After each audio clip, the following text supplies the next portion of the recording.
आपल्या महाराष्ट्रामध्ये अशी अनेक मंदिरे आहेत की त्या ठिकाणी दररोज रहस्य घडत राहतं बघा नवनवीन. आणि त्या ठिकाणी लाखो लोक जातात आणि देवाच्या पायाशी नतमस्तक होतात. तर बांधवांना असंच एक मंदिर फलटणमधलं आहे, फलटण तालुक्यामधलं धुळोबा देवाचं मंदिर, की ज्या ठिकाणी कर्नाटक, महाराष्ट्र, अनेक परराज्यातून लाखो लोक येतात आणि धुळोबा देवाच्या पायाशी नतमस्तक होतात. धनगर समाजाचं आराध्य दैवत, ज्याप्रमाणे बांधवांनो बाळूमामा हे दैवत धनगर समाजाचे, सर्वच जाती धर्माचे बिरोबा दैवत, धनगर समाजाचं आराध्य दैवत, त्याचप्रमाणे धुळोबा हे देव आहे ना धनगर समाजाचं आराध्य दैवत आहे. आदिपुरुष मानतात. अफाट भक्ती या समाजाची या देवाच्या प्रती. तर बांधवांनो धुळोबा देव हे नक्की कोण होते आणि कसे प्रकट झाले या महाराष्ट्रामध्ये त्याची बांधवांनो, धुळोबा देव म्हणजे साक्षात शिवशंभोचा अवतार. अहो जी 12 ज्योतिर्लिंग निर्माण झाली, साक्षात देवादेव महादेवांनी आपलं दर्शन दिलं त्या ठिकाणी आणि भक्ताच्या उद्धारासाठी स्वतः त्या ठिकाणी राहिली ती 12 ज्योतिर्लिंग. आणि त्याच 12 ज्योतिर्लिंगापैकी मध्य प्रदेश मधलं महाकालेश्वर हे ज्योतिर्लिंग आणि धुळोबा देव म्हणजेच महाकालेश्वराचा अवतार आहे बांधव, साक्षात शिवशंभोचा अवतार. परंतु हे महाराष्ट्रामध्ये कसे आले? अनेक ठिकाणी मंदिर आहेत बघा. मान तालुक्यात मंदिर आहे, बारामतीला मंदिर आहे, फलटणला मंदिर आहे, कित्येक ठिकाणी धुळोबा देवांची मंदिर आहेत. पण हे धुळोबा देव नक्की कोण? तर बांधवांना हे धुळोबा देव म्हणजे साक्षात शिवशंभो आहेत बघा, की मध्य प्रदेश मधलं जे ज्योतिर्लिंग आहे ते महाकालेश्वर ते. परंतु या महाराष्ट्रामध्ये धनगर समाजामधला असा एक भक्त होता शिंदे कुटुंबातील, की अफाट भक्ती शिवशंभोची. त्यांची पूर्व जन्माची पुण्याई म्हणावं लागल. म्हणूनच त्यांच्या पोटी बघा त्यांचं नाव आहे कमळू शिंदे आणि आईचं नाव लक्ष्मीबाई. अशा पिता आणि मातांच्या पोटी एक सुंदर असा मुलगा जन्माला आला, त्याचं नाव ठेवण्यात आलं धुळोबा. दिसायला सुंदर, बुद्धिमत्ता चतुर, अहो ते स्वतः घरातील माता पिता या मुलाला शिवशंभोचा अवतार मानत होते. आणि त्यांना दुसरी मुलगी ती भिवाई, ही धुळोबांची बहीण. आणि हळूहळू धुळोबा मोठे व्हायला लागले. धुळोबांचे वडील कमळू शिंदे धनगर समाजातले, त्यामुळे त्यांच्याकडे लाखो बकरी होती बघा बांधवांनो. त्यावेळी हा इतिहास आजचा नाही, हजारो वर्षाचा आहे. लाखो बकरी त्यांच्याकडे होती. धनगर समाजाची लक्ष्मी म्हणजे बकरी. ज्याच्या घरी बकरी जास्त त्याच्याकडे लक्ष्मी जास्त.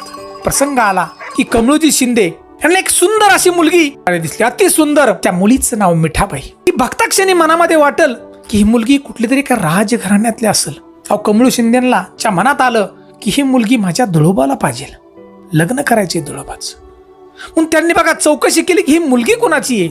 आणि बांधवांना ही मुलगी होती एका राजघराण्यातील वाघमोडे घराण्यातली. हे वाघमोडे घराणं बांधवांनो सोलापूर मधलं माळशिरस गाव बघा. आणि या माळशिरसचे पाटील वाघमोडे यांची मुलगी. कमळू शिंदे त्यांच्या घरी गेले मान सन्मानाने अगदी आणि विचारलं की आमच्या मुलाला तुमची मुलगी द्या.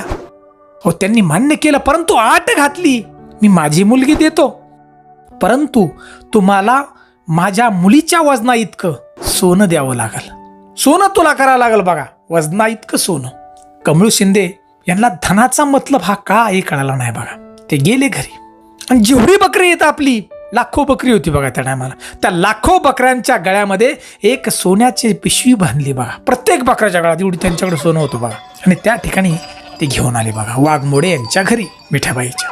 लगेच सोनाची तुला चालू झाली. मिठाबाई ही सुद्धा देवीचाच अवतार आहे बघा. एका तागड्यामध्ये बसल्या आणि दुसऱ्या तागड्यामध्ये बघा सोनं टाकायला सुरुवात झाली.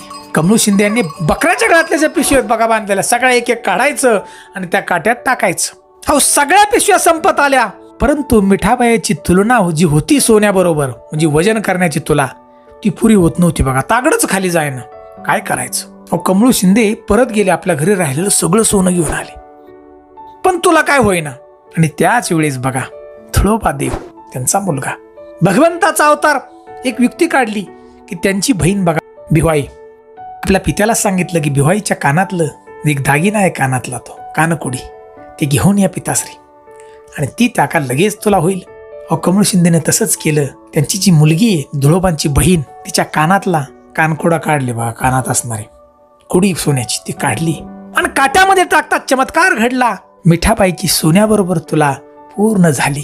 आणि या वाघमोडे कुटुंबांनी बघा त्यावेळेस आपल्या मुलीचं लग्न हे धुळोबा बरोबर लावून दिले बघा, धुळोबा देवाबरोबर.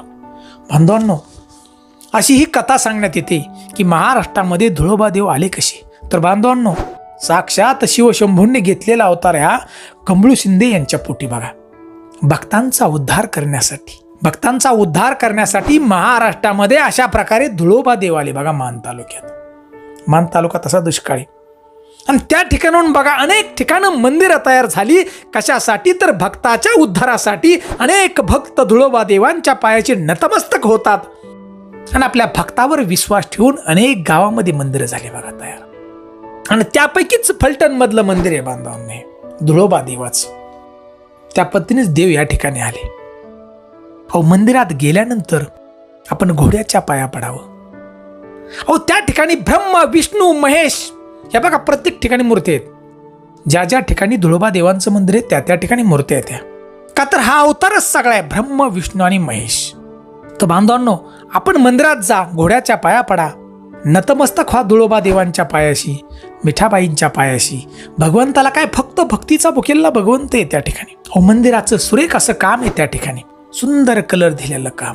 घोडा जी यात्रा भरती मार्च महिन्यामध्ये साधारणतः यात्रा असते म्हणायची. 4-5 दिवस यात्रा चालती की लाखो लोक महाराष्ट्रातून, कर्नाटकातून त्या ठिकाणी येतात. अखंड धनगर समाज त्या ठिकाणी येतो. शासन काटे असतात. बेल भंडारा उधळून येळकोट केलं जातं.